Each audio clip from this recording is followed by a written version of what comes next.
तो आइए दोस्तों, अभी मैं ऐसे एक शख्सियत को आपके बीच पेश करने जा रहा हूँ, जो कि आप लोगों को जो इनविटेशन कार्ड या जो इनविटेशन के अंदर भी लिखा हुआ है कि आज की तारीख में लोग हेल्थ कॉन्शियस बहुत ज़्यादा हो गए हैं।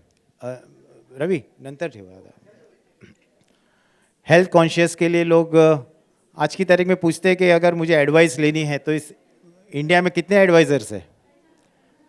हेलो कीर्ति, इम्पोर्टेंट प्रोग्राम है तो बैठ जाओ, सब लोग बैठ जाओ, शांति से मिलिए उनसे, शांति से झुक के सबका प्रणाम करो।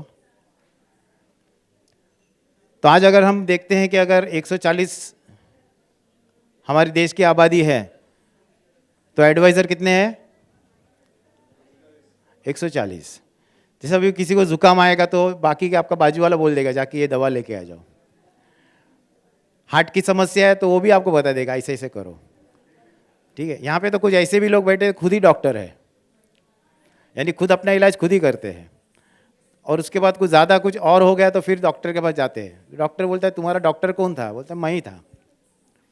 तो कई बार जब समस्या ज़्यादा बढ़ जाती है तो हम डॉक्टर्स के पास जाते हैं, लेकिन समस्या न बढ़े इसके लिए डॉक्टर की एडवाइस लेनी बहुत ज़रूरी होती है। बहुत सारे सेमिनार्स होते हैं, हम देखते हैं कि यूट्यूब के ऊपर बहुत सारे प्रोग्राम्स आते हैं, सेमिनार्स आते हैं। जब मैं वोकार्ड हॉस्पिटल भी गया, वहाँ पर भी बहुत सारे उनके छोटे छोटे क्लिप्स आती हैं कि आप ऐसा करोगे तो इस तरह से होगा।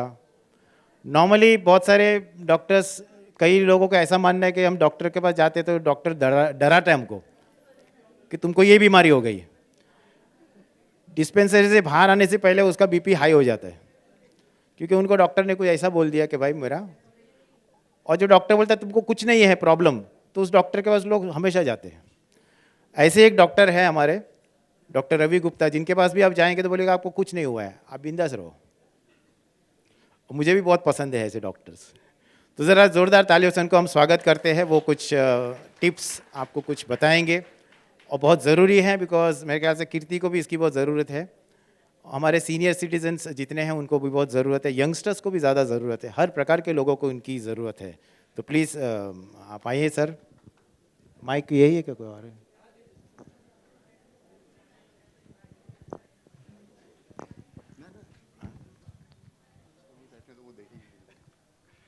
भूपेंद्र भाई नमस्कार। सभी लोगों को मेरा नमस्कार, बहुत सारा प्यार, शुभकामनाएं। और सबसे पहले कीर्ति भाभी को बहुत सारी शुभकामनाएं जन्मदिन की और रिटायरमेंट की। और मुझे मालूम है कि वो रिटायरमेंट के बाद में और ज़्यादा जो कुछ उनने सपने संजोए हुए हैं, जो कुछ वो करना चाहती हैं, वो और ज़्यादा कर पाएंगी। तो मेरी बहुत सारी शुभकामनाएँ आपके लिए, जन्मदिन की बहुत बहुत शुभकामनाएँ। आप सब लोग स्वस्थ रहें। और जब भी मुझे ऐसे मंच पे कुछ बोलने का मौका मिलता है तो I always grab that opportunity. उसका रीज़न क्या है? मैं ऐसा सोचता हूँ कि एक डॉक्टर का काम जो बीमार होके उसके पास आ गया उसका इलाज करना ही नहीं है।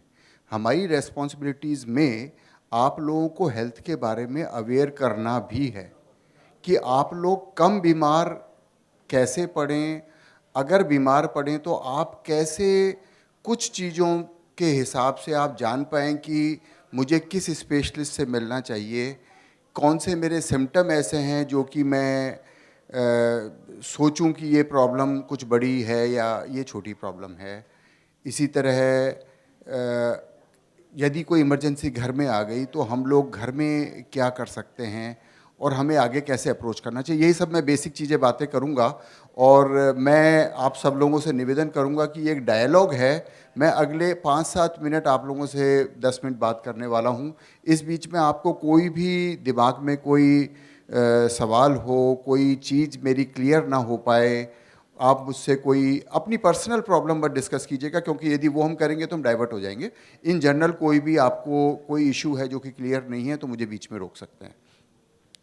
तो मैं, जैसा कि भूपेंद्र भाई ने बताया कि मैं एक हार्ट स्पेशलिस्ट हूँ, तो मैं हमेशा कोशिश करता हूँ इस बारे में लोगों को अवेयर करने की कि फॉर एग्जांपल आप ऐसे समझिए कि एक आदमी को छाती में दर्द हुआ, तो छाती में दर्द हुआ तो आप कैसे सोचें कि ये हार्ट की प्रॉब्लम हो सकती है। बहुत ही कॉमन सवाल हम लोग देखते हैं। हमारे पास में बहुत सारे यंग बच्चे भी आते हैं जिनको कि चेस्ट पेन है वो हम उनसे बात करके ही बता देते हैं कि बेटा आपको हार्ट की प्रॉब्लम नहीं है, आप निश्चिंत होकर घर जाओ।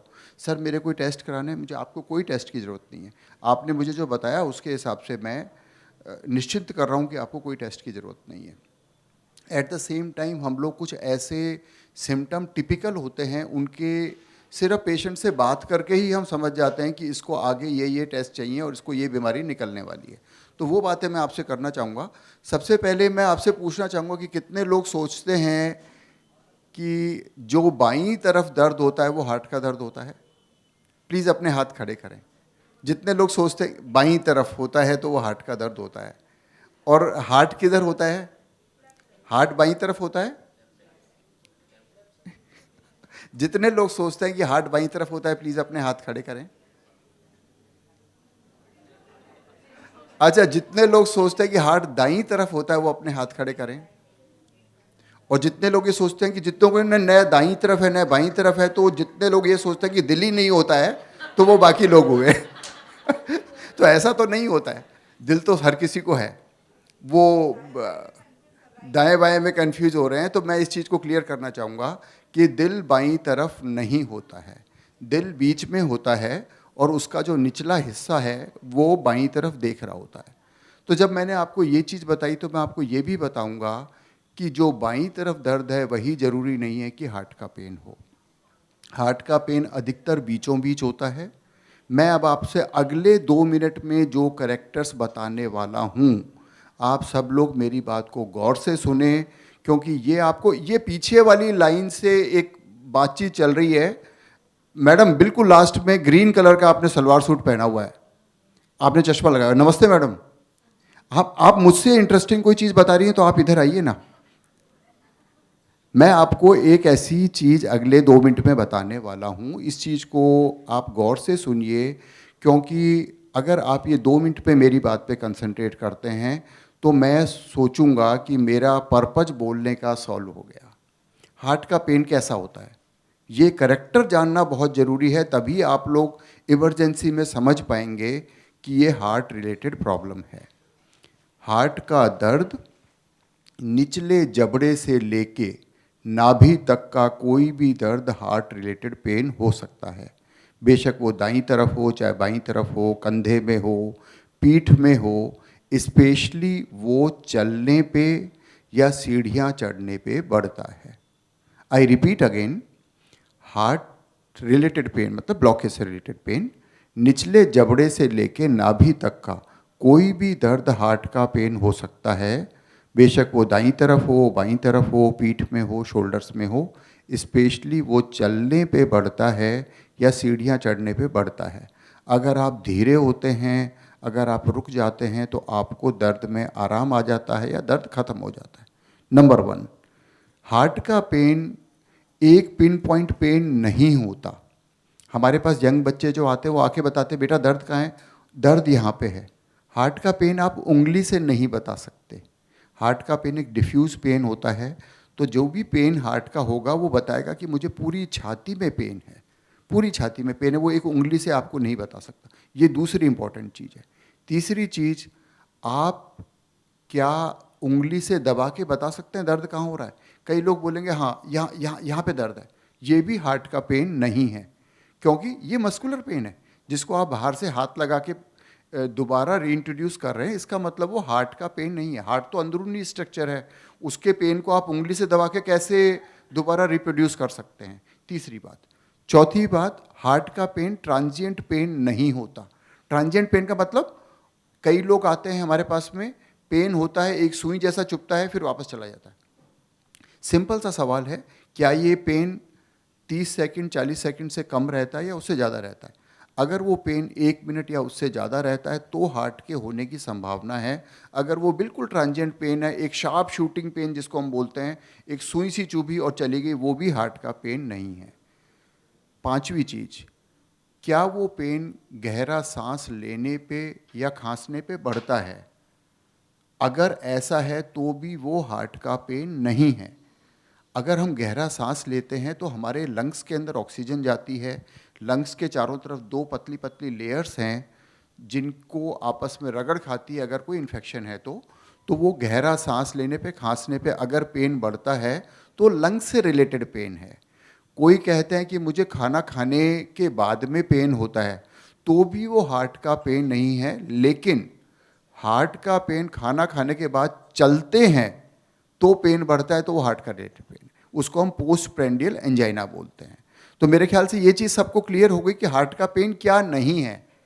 आपको वापस मैं रिपीट करूंगा, पूरी छाती में भारीपन हो सकता है, गले में, कई फीमेल्स बताती हैं गले में घुटन जैसी लग रही है, कई फीमेल्स कंप्लेन करती हैं ऐसा लगता है जैसे चुन्नी से गला घुट गया है, चलने पे ऐसा लगता है गला घुट रहा है। दूसरी बात, हर किसी को ज़रूरी नहीं है कि चेस्ट पेन हो, कईयों को सांस फूलता है, कईयों को घबराहट होती है। किन को ज़्यादा चांसेस हैं हार्ट की प्रॉब्लम होने के? जो हम लोग कन्वेंशनली बात करते हैं कि जिनको डायबिटीज़ है, जिनको हाई ब्लड प्रेशर है, जिनको हाई कोलेस्ट्रॉल है, जो स्मोकिंग करते हैं, जिनका वज़न ज़्यादा है, और एक बहुत इम्पॉर्टेंट फीचर है पॉजिटिव फैमिली हिस्ट्री। अगर आपके परिवार में फर्स्ट डिग्री रिलेटिव, उसका मतलब माता पिता या भाई बहन, उनमें से किसी को यंग एज में हार्ट की प्रॉब्लम हुई है, तो आपको भी उस एज से 10 साल पहले हार्ट की प्रॉब्लम होने के चांसेस हैं। तो ये एक बड़ी चिंता का विषय है कि हमारे देश में बड़े तेज़ी से यंग हार्ट अटैक्स की समस्या बढ़ रही है। और मैं बड़ा ग्रेसफुली आपसे शेयर करता हूँ कि मैंने आज से करीब 12-13 साल पहले दिल्ली में एक बच्चे का एंजियोप्लास्टी किया था। उसकी उम्र 17 साल है, वो वर्ल्ड का यंगेस्ट प्राइमरी एंजियोप्लास्टी है। और अभी हमने पिछले साल हमारे हॉस्पिटल की ओनर हैं, उनकी नानी का मैंने एंजियोप्लास्टी किया। उनकी 3 दिन बाद में 100वां बर्थडे था, तो वो ओल्डेस्ट एंजियोप्लास्टी है वर्ल्ड में। तो ये हम लोग देखते हैं कि जो पहले हम लोग सोचते थे कि ओल्ड एज में ही हार्ट की प्रॉब्लम होती है, ऐसा नहीं है, यंग एज में भी प्रॉब्लम होती है। अब हम आते हैं कि अगर आपको घर में लग रहा है कि ये सिम्टम हार्ट के हैं, हमें ओवरऑल पेशेंट देखना है। एक यंग लड़का जिसको कोई रिस्क फैक्टर नहीं है, उसको हार्ट के ब्लॉकेज निकलने के चांसेस बहुत कम हैं। एक ओल्ड एज है, जिनको डायबिटीज़ भी है, ब्लड प्रेशर भी है, उनको चांसेस डेफिनेटली ज़्यादा हैं।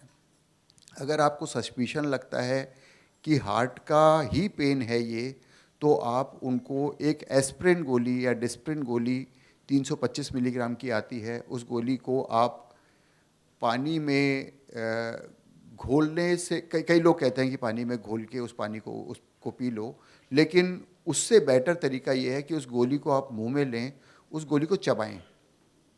चबाने से क्या होगा कि आप नॉर्मल गोली की तरह लेते हैं तो वो पहले हमारे पेट में जाएगी, फिर लिवर को क्रॉस करके हमारे ब्लड में पहुंचेगी, तो उसको ब्लड में पहुंचने में समय लगेगा। अगर आप चबाते हैं तो चबाने से वो गोली इस लिवर को बाईपास करके हमारी जीभ के नीचे डायरेक्ट कनेक्शन होता है ब्लड में जाने का, तो वो ब्लड में पहुंच जाएगी। तो आपने एक तो सेफ्टी ये कर ली। दूसरा, एक सॉर्बिट्रेट गोली लोग कहते हैं कि ज़बान के नीचे रखें, मैं उसको बहुत ज़्यादा रिकमेंड नहीं करता हूँ।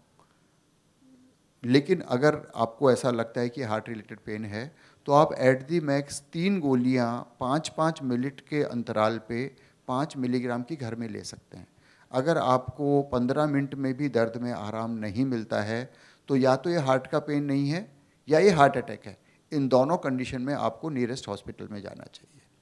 अब आप घर पहुंचते हैं, घर से आप अस्पताल पहुंचे, अस्पताल पहुंच के डॉक्टर को अपना काम करने दें।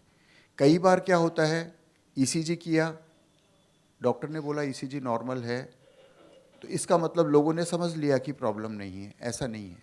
कई बार ईसीजी में बीमारी पकड़ में नहीं आती है, उसके लिए आगे का वर्कअप है। अगर हमें बहुत स्ट्रॉन्ग सस्पिशन है तो हमें ईसीजी करना है, एक 2D एको करना है, और एक ट्रेडमिल टेस्ट करना है, जो स्ट्रेस टेस्ट करते हैं, मशीन पे चलते हैं, उससे हमें हार्ट की फंक्शनिंग का पता चलता है। अगर उनमें भी कोई आगे ब्लॉकेज का सस्पिशन लगता है तो फिर एक एंजियोग्राफी टेस्ट की ज़रूरत होती है, जिसका आगे इलाज होता है। तो ये एक ब्रीफ मैंने आपको बताया कि आप घर में कैसे अपना पहचान सकते हैं कि हार्ट रिलेटेड प्रॉब्लम है। लोग ये बहुत ज़्यादा पूछते हैं कि हम क्या खाएं, कैसे बचाव करें, क्या एक्सरसाइज करें। तो मैं हमेशा बोलता हूं कि हमारा जो कोलेस्ट्रॉल है उसका 85% हमारी बॉडी में बनता है, हमारे जीन्स डिसाइड करते हैं। तो आपके खाने पीने से सिर्फ 15% फ़र्क पड़ता है। ऐसा नहीं है कि आप सिर्फ खाना पीना कंट्रोल करके पूरा 100% कोलेस्ट्रॉल कंट्रोल कर पाएंगे, वो नहीं कर पाएंगे। डाइट मॉडिफाइबल है, इसलिए उसका अपने को ध्यान रखना है। बहुत ज़्यादा ऑयली, बहुत ज़्यादा चिकना ना खाएं। अपना जो रूटीन टेस्ट हैं, जो कि मैं हमेशा रिकमेंड करता हूं कि 3 चीज़ें जिनका कि आपको पता नहीं है, आपका ब्लड प्रेशर, आपका शुगर और आपकी हार्ट की प्रॉब्लम्स। तो आपने कभी शुगर चेक नहीं किया तो आपको पता ही नहीं चलेगा कि आपको शुगर है। आपने कभी ब्लड प्रेशर चेक नहीं किया तो आपको कैसे पता चलेगा कि आपका ब्लड प्रेशर ज़्यादा रहता है। तो मैं रिकमेंड करता हूं कि जिसकी भी एज 30 साल या उससे ज़्यादा है, उनको एक ईयरली अपना रूटीन चेकअप करना चाहिए। शुगर चेक करें, ब्लड प्रेशर चेक करें, हार्ट के routine test, ECG, echo and stress test, ये सब टेस्ट कर लें, ये बहुत है। लोग एक्सरसाइज की बात करते हैं, मैं हमेशा कहता हूँ, बहुत सारे लोग कहेंगे, कोई कहता है स्विमिंग करो, कोई कहता है साइकिलिंग करो। मैं कहता हूँ बेस्ट एक्सरसाइज है ब्रिस्क वॉक, मतलब आपको तेज चलना है, ये बेस्ट एक्सरसाइज है। मैं खुद भी रिलीजियसली करता था, अभी तो काफ़ी टाइम से नहीं कर पा रहा हूँ। मैं खुद रिलीजियसली एक्सरसाइज करता था। ब्रिस्क वॉक का मतलब ये है कि आप 40 मिनट में 4 किलोमीटर कवर करें, ये रूल ऑफ 4 है। आप सप्ताह में 4 दिन चलने बहुत है, आप 4 वीक में इस लेवल पे पहुँचें और आप 40 मिनट में 4 किलोमीटर कवर कर पाएँ। इसका मतलब शुरू में आप स्पीड धीरे धीरे बढ़ाएंगे, अगले 25 से 30 मिनट तेज चलेंगे, दौड़ने की ज़रूरत नहीं है, तेज चलेंगे और आखिरी 5 मिनट स्पीड धीरे धीरे करके कम करेंगे, तो आप 40 मिनट में 4 किलोमीटर कवर कर लेते हैं। तो ये एक सफिशिएंट एक्सरसाइज है जो आपके ब्लड प्रेशर में, शुगर में, हार्ट की प्रॉब्लम में, कोलेस्ट्रॉल में, सब में मदद करता है। तो ये मैं बस आपसे, भूपेंद्र भाई बहुत बहुत धन्यवाद, क्योंकि मैं हमेशा एक मौका ढूंढता रहता हूं कि मुझे कोई चांस ऐसा मिले कि मैं लोगों को इस चीज़ के बारे में अवेयर कर पाऊं। और एज ए डॉक्टर ऐसा नहीं कि मैं जपता रहता हूं कि लोग बीमार पड़े मेरे पास आएँ। मैं मैं ये बोलता हूं कि लोग स्वस्थ रहें, जो बीमार पड़े वो मेरे पास आएँ। तो सिर्फ ये, क्योंकि ये मेरी रोजी रोटी है, तो ये भी नहीं कहूँगा कि लोग बीमार पड़ने बिल्कुल बंद हो जाएं। अगर बिल्कुल बंद हो जाएंगे तो फिर मेरा घर कैसे चलेगा। तो तो लोगों का बीमार पड़ना तो ज़रूरी है, लेकिन जो स्वस्थ रहें वो अच्छा है, जो बीमार पड़े वो मेरे पास आए। तो यही सब मैं कहना चाहता। एक चीज़ और बोलना चाहूँगा, ये बहुत ही इंपॉर्टेंट चीज़ है, जो कि भूपेंद्र भाई ने बात चालू की थी कि जो डॉक्टर बोले कि कुछ नहीं करना है, मैं बहुत सारे लोगों को बोलता हूँ कि कुछ नहीं करना है, लेकिन जो आदमी ये कहता है कि कुछ नहीं करना है, वो बहुत पॉपुलर होता है। एक हमारी टेंडेंसी होती है, हम ऐसे आदमी को ढूंढते हैं जो ये कहे कि कुछ करने की ज़रूरत नहीं है। इस पे मैं आपको एक वाकया सुनाऊंगा। आप लोगों में से सुंदरकांड किस किस ने पढ़ा है? सुंदरकांड किसी ने पढ़ा है? ठीक है मैडम, बहुत मैं बहुत प्यार से पढ़ता हूँ सुंदरकांड को, मुझे ईश्वर की दया से कंठस्थ है। तो सुंदरकांड का एक बहुत अच्छा सा वाकया है, वो मैं इस कॉन्टेक्स्ट में कैसे होता है वो बताता हूँ। रावण सीता को लेके गए और अपनी सभा में सभी सभापतियों को और सब सभागारों को बुलाया, सब लोगों को, तो कि भाई हम सीता को उठा के लेके आए। तो सब लोगों ने बड़ी तारीफ़ की कि आपने राक्षस कुल का, वंश का नाम ऊंचा कर दिया, ये कर दिया। विभीषण जो उनके महामंत्री हैं, उनने कहा कि नहीं, आपने गलत काम किया है, दूसरे की पत्नी को उठा के लाओ, इसको वापस छोड़ के आओ। तो रावण उस पर गुस्सा हो गए। जेई सदासठ मूर्ख जियावा, रिपकर पच्छ मूढ़ तो ही भावा। इसका मतलब जेई सदासठ, मूर्ख तू मेरा दिया हुआ खाना खाता है और तेरे को दूसरे का पक्ष अच्छा लग रहा है। तो इसके बदले में विभीषण क्या बोलते हैं, वो आज के कॉन्टेक्स्ट में है। वो कहते हैं कि सचिव वैद गुर तीन जो, प्रिय बोलई भय आस, राज धर्म तन तीन का हो ही बेग ही नास। इसका मतलब क्या है? सचिव का मतलब सेक्रेटरी, वैद का मतलब डॉक्टर और गुरु का मतलब टीचर। प्रिय बोलई भय आस, मतलब मैं मीठा मीठा बोलूँ आपको खुश करने के लिए, तो राज धर्म और तन तीनों का जल्दी ही विनाश होने वाला है। मेरा दायित्व है आपको तसल्ली देना, लेकिन एट द सेम टाइम आपको जो फैक्ट है वो बताना। मैं ऐसा नहीं कि सिर्फ आपको खुश करने के लिए बार बार यही बोलता रहूं कि आपको कुछ करने की ज़रूरत नहीं है। वो काम मैं कभी नहीं करूंगा। जहां ज़रूरत होगी वो काम आपके पीछे पड़ जाऊंगे करना है, और जो नहीं करना है वो आप मेरे पीछे पड़ जाओगे तब भी नहीं करूंगा। Thank you very much. कोई सवाल, कुछ कमेंट्स, कुछ?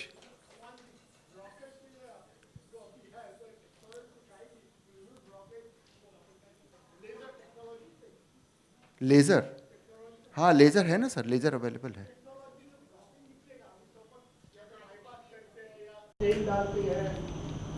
लेज़र लेज़र ऑर्बिटोटमी अवेलेबल है अभी। वो अभी आप, यदि आपको एक जेजे हॉस्पिटल के व्हाट्सएप की बात कर रहे हैं, हाँ वो नहीं ना, तो आप लेज़र की बात कर रहे हैं, हाँ लेज़र अवेलेबल है, लेज़र भी अवेलेबल है। जो कैल्सिफाइड ब्लॉकेज होता है उसमें इनिशियली हम लोग रोटा करते थे, रोटाविलेशन इज लाइक ए ड्रिल, तो बड़ा क्रूड सा प्रोसीजर होता है, वो करते थे। उसके बाद में आईवीएल आया, इंट्रावास्कुलर लिथोट्रिप्सी, जो कि पहले यूरोलॉजिस्ट यूज करते थे, अभी वो लोग हम लोग हार्ट में यूज करते हैं। और जो लेज़र है वो उसका भी एडवांस है, वो अभी रिसेंटली अवेलेबल हुआ है, वो सब है हम लोग के पास। लेकिन वो ब्लॉकेज तोड़ने के ही तरीके हैं, वो ऐसा नहीं कि आप कोई दवा दे के उसको ब्लॉकेज को खत्म, वो तो हमें प्रोसीजर तो करना ही होगा, वो एंजियोप्लास्टी जैसा ही प्रोसीजर होता है। नहीं, बाईपास जरूरी नहीं है, मतलब या तो आप ब्लॉकेज ज़्यादा हैं तो आप दवाई देंगे, या एंजियोप्लास्टी करेंगे, या सर्जरी करेंगे। तो अगर ब्लॉकेज हमें लगता है कि हम लोग एंजियोप्लास्टी से कवर कर सकते हैं तो स्टेंट डालते हैं, और अगर हमें लगता है कि नहीं और ज़्यादा ब्लॉकेज हैं तो उसमें हमें बाईपास के लिए भेजना पड़ता है। वो पेशेंट टू पेशेंट डिसाइड होता है। जी, thank you. Thank you sir, thank you very much sir.